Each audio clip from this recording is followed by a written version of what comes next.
මේ තියෙන්නේ අබේගිරිය දානශාලාවේ කුස්සියෙන් පිටිපස්ස පැත්ත. ගෙදරක එහෙමනම් අපි කියන්නේ පිළිකන්න කියලානේ. මේ පිළිකන්නේ තියෙනවා තවත් අපූර්ව දෙයක්. මම ඔයාලට කලින් කිව්වනේ දානශාලාව ඇතුළේ තිබුණු වෑංජන ඔරුවක් එළියට ගෙනihin දාලා තියෙනවායි කියලා කවුරුන්දෝ මන්දා. දැන් මේ හදන්නේ අන්න ඒ වෑංජන ඔරුව පෙන්වන්න. අබේගිරිය දානශාලාවේ ඇතුළේ තිබුණු වෑංජන ඔරුව එළියට ගෙනින් දාලා කියලා අපිට පෙන්වන්නේ මෙන්න මේක. නමුත් මෙතනට ඇවිදilla බලපුවම මේ වෑංජන ඔරුව කියලා පෙන්නන එක පිළිබඳව හිතේ සැකයක් ඇති වෙනවා.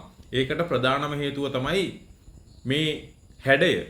බලන්න මෙතනින් කුඩා වෙලා ඉහළට යනකොට විශාල වෙලා රවුම් වෙලා තියෙනවා. නමුත් පහලින් තියෙන්නේ හතරස් හැඩයක්. දැන් ඇත්තටම ඔයාලට හිතෙනවා ඇති ඔරුව කිව්වට මේකේ ඔරුව හැඩයක් නැහැනේ කියලා. ඇත්තම කතාව මේව මොනවද කියලා තාම කවුරුවත් දන්නේ නැහැ. එක එක්කෙනාට හිතන දේවල් තමයි එක එක්කෙනා කියන්නේ. HCP බෙල්ට හිතන දේවල් HCP බෙල් කිව්වා.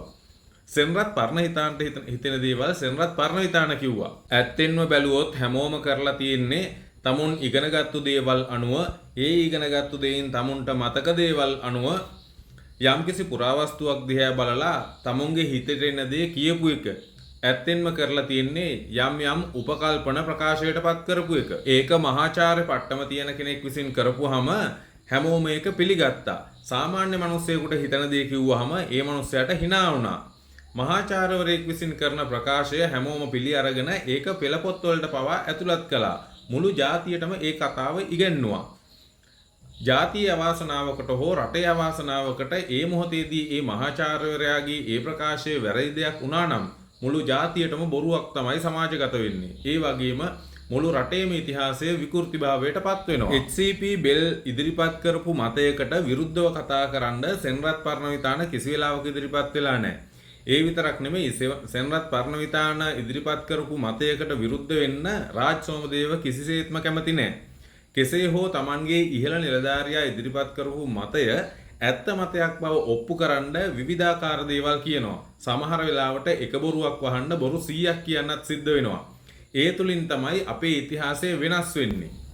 ඕකට හොඳම උදාහරණයක් තමයි සීගිරියේ ගල උඩ මම කරපු පරීක්ෂණවලදී මම ඉදිරිපත් කරපු කැණීම් වලදී ඉදිරිපත් කරලා තියෙන ඡායාරූපවල තිබෙන කාමර පද්ධතිය අද ගියාම බලන්න නෑ කියලා මම ඉදිරිපත් කරපු වීඩියෝවට රාජ් සෝමදේව මහත්තයා දුන්නු පිළිතුර. පරණ වීඩියෝ වලට ගිහිල්ලා බැලුවොත් ඔයාලට ඒක දකින්න පුළුවන් වෙයි මොන තරම් බොරුවක්ද මහාචාර්ය රාජ් සෝමදේව මහත්තයා ඉදිරිපත් කරන්නේ ප්‍රසිද්ධ ජනමාධ්‍යක කියලා. ඊට පසු කාලයකදී දිගින් දිගටම මම සීගිරිය ගල උඩ කරපු පරීක්ෂණවලදී මට හම්බ වුණා කැණීම් වාර්තාව. කැණීම් වාර්තාවේ ඊටාම පැහැදිලිව තියෙනවා ඒ කාමර වසා දමන්නට හේතුුනේ මොකක්ද කියලා. ඒකවත් දන්නේ නැතුව තමයි රාජ් සෝමදේව මහත්තයා ලොකු බොරුවක් කියලා එතුමාගේ මූණේ එතුමාම දැලි ගහගත්තේ. ඒ පිළිබඳව මම අධීක්ෂණය කරලා නැහැ.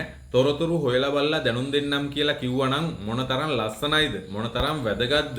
කෙසේ නමුත් මේ පාර දිගේ ඉදිරියට යනකොට අපිට දකින්නට පුළුවන් දෙපස ඉදි කරලා තියෙන භාවනා කුටි. අතීතයේදී මහරහතන් වහන්සේලා හෝ භික්ෂුන් වහන්සේලා මේ කුටිවල භාවනාවේ යෙදෙන්නට ඇති. බුදු දහම අධ්‍යයනය කරන්නට ඇති. මේ පෙත්මග දිගේ ඉදිරියට යනකොට දිගින් දිගටම අපිට ඒ මාර්ගයේ ගමන් කරන්නට නොහැකි වෙන්නට ඉඩ තිබෙනවා. ඒකට හේතුව තමයි අධික වර්ෂාව නිසා මේ පෙත්මග ජලයෙන් යට වෙලා තියෙන්නට පුළුවන්. මට පුළුවන් තැනට ගිහිල්ලා මම ඔබට අවට පරිසරයේ නිර්මාණය කරලා තිබෙන භාවනා කුටි පෙන්වන්නට උත්සාහ කරනවා. මේ පෙත්මග නිර්මාණය කරලා තිබෙන්නේ හරියටම අර සීගිරියේ ගලට යන්න තියෙන පාර වගේ. දෙපැත්තේ සමාන්තරව නිර්මාණය කරලා තිබෙන භාවනා කුටි බලන්න ලස්සනයි. නමුත් ඒ තැන්වලට යන්න විදිහක් නැහැ. පෙත්මග පහත නිසා ජල ගැල්ම වැඩි නිසා ජලයෙන් යට වෙලා තියෙන්නේ. මේ බලන්න මේ අවට සෑම තැනකම ස්වාමින් වහන්සේලා භාවනා කරපු භාවනා කුටි තිබෙනවා. සමාන්තරව නිර්මාණය කරලා තියෙන භාවනා කුටි දකින්න ලස්සනයි. ඒ වගේම තනකොළ වැවිලා කොළ පාටට ඒ අවට පුදුම ලස්සනක් තියෙන්නේ. මේ වගේ වීඩියෝ එකකින් බලනවට වැඩිය මේ තැන් වලට ගිහිල්ලා තමුන්ගේ දෑසින්ම බලා ගන්න පුළුවන් නම් මොනතරම් වටිනවද? ගොඩක් දෙනෙක් වීඩියෝ බැලුවට subscribe කරනවා බොහොම අඩුයි. මං හිතනවා මේ වීඩියෝ එකෙන් පස්සෙවත් sub කරයි කියලා.